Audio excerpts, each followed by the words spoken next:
Sedangkan kepentingan-kepentingan pribadi, kita satukan visi misi kita untuk futsal Sumatera Utara.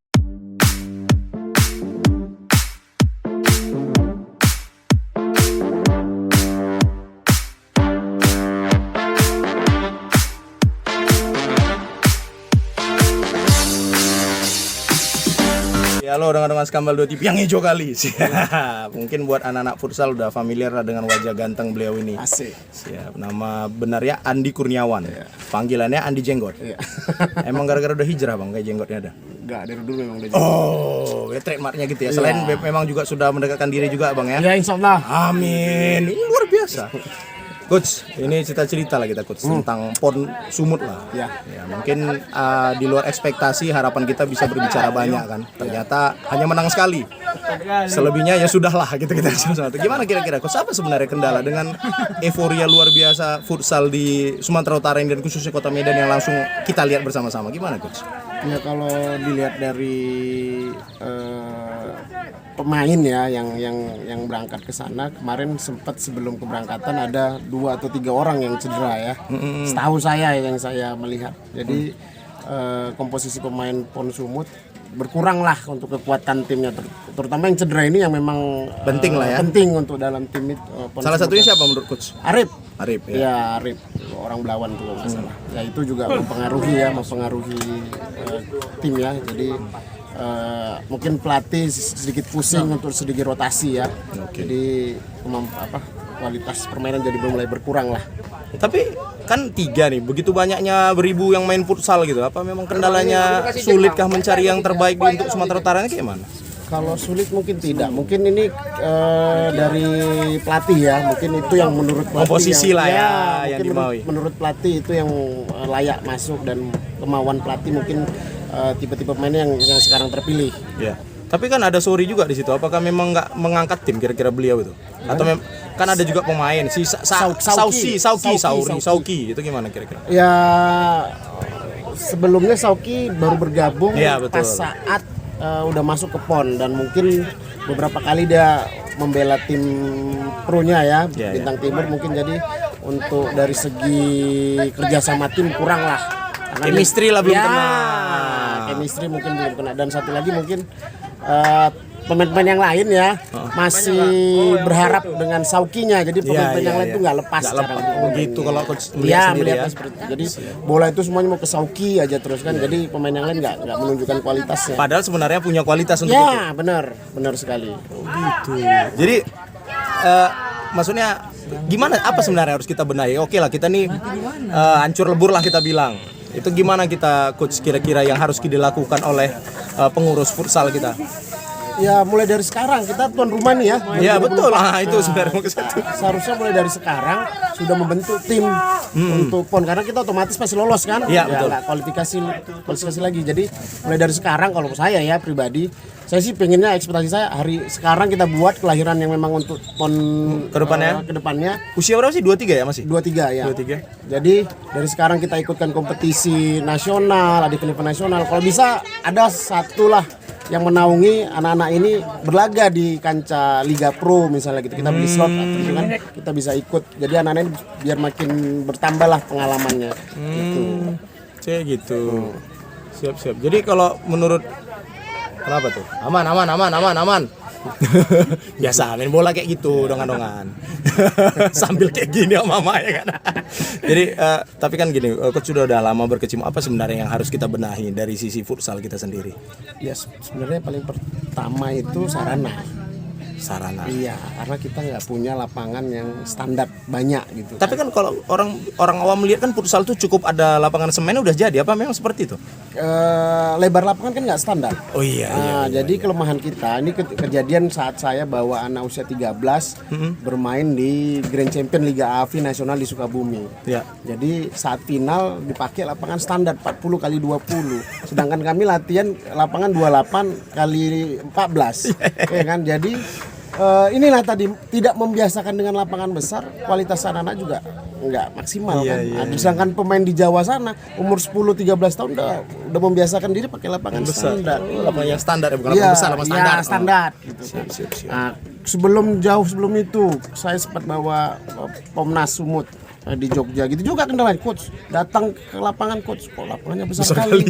Ya memang ini adalah standarnya, itu jadi kelemahan kita ya. Oh gitu. Iya, jadi ya mudah-mudahan banyaklah pemerhati olahraga terutama futsal yang terbukalah hatinya untuk membuatlah istilahnya lapangan berstandar. Berarti lari-larinya ujungnya mungkin ke KONI juga, ya, ke Dispora juga gitu ya. Kalau yang lapangan yang di Gor Pancing itu standar? Itu standar. Itu standar internasional, udah maksimal itu. Cuma kan masalahnya cuma satu. Benar. Iya, kita yang dari luar susah untuk mendapatkan akses masuk main ke situ kan. Benar sekali. Siap. Jadi intinya pertama infrastruktur. Ya. Kemudian kan kalau euforia futsal ini kan gila-gilaan ini. Benar. Gimana caranya untuk meramu euforia ini menjadi prestasi kira-kira coach? Ya pembinaan dari usia dini. Kita udah kalah nih jauh sama daerah-daerah yang lain gitu.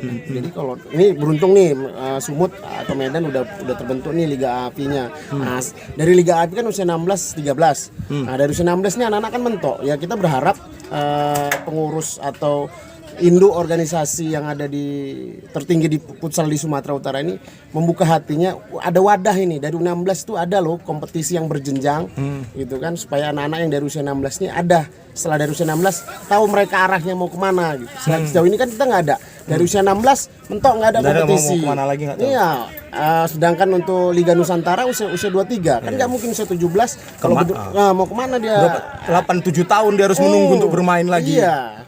Kalau dia punya kualitas yang di atas rata-rata mungkin bisa, langsung kalau lompat enggak ya? kan susah. Jadi Betul. kita berharap ada kompetisi yang berjenjang. Maksudnya berjenjang tuh mainnya jangan 3 hari selesai. Iya, bukan festival sifatnya ya. Kompetisinya kita liga, jadi seminggu sekali kita bermain. Jadi ada evaluasi pemain dan pelatih bisa di situ mengevaluasi. Jadi berkembangnya anak-anak itu dari kompetisi. Kalau bicara tentang futsal Indonesia lah ya kan, itu kan luar biasa juga.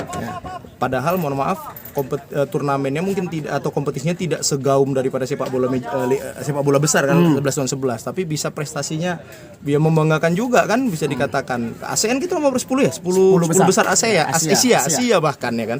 Berarti kita udah dekat-dekatan prestasi sama Iran, Jepang. Iya. Jadi apakah memang ada mungkin terkesan anak tiri atau bagaimana sebenarnya futsal ini? Kalau anak tiri mungkin belum ya, nggak ada anak tiri gitu ya? anak tiri. Cuma memang kita futsal ini kan baru 2000-an kita di Indonesia ini mulai berkembang. Jadi ya kita prosesnya udah mulai bener nih, maksudnya proses udah mulai bener.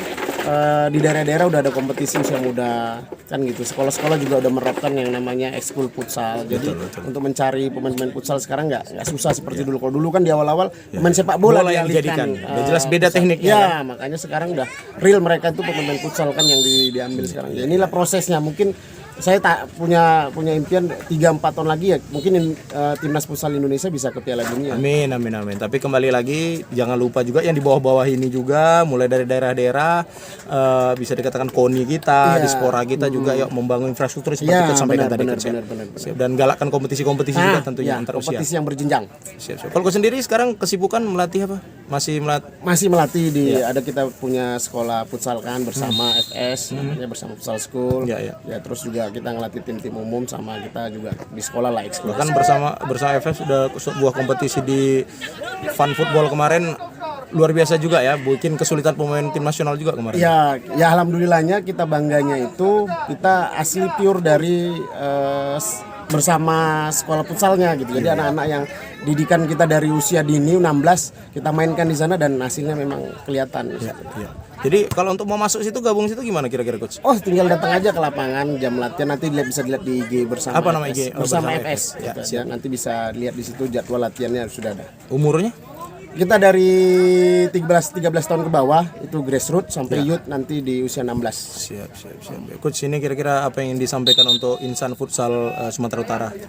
Ayolah untuk pecinta futsal Sumatera Utara kita bersatu untuk demi kemajuan futsal Sumatera Utara. Hilangkan ego ya masing-masing, hilangkan kepentingan pribadi, kita satukan visi misi kita untuk futsal Sumatera Utara. Kasihan nih anak-anak kita kan kalau terkendala di ego-ego kita masing-masing. Siap.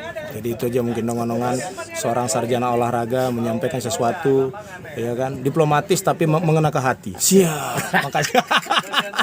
Makasih coach ya, Siap, sukses terus sama-sama. di segala kepelatihan atau kesibukannya. Coach. Amin, amin, amin. Ngajar juga di sekolah. Iya. Di mana coach? Brigjen Katamso. SMP Brigjen Katamso. Iya, kejam coach nggak? Enggak lah. Nggak ya. Baik ya. Baik lah. Murid-muridnya gimana kira-kira? Ada mana suaranya? Kalau sekarang murid-muridnya masih di rumah. Daring ya? Daring. Oke coach, makasih, jaga kesehatan coach. Thank you, Terima coach. kasih, amin.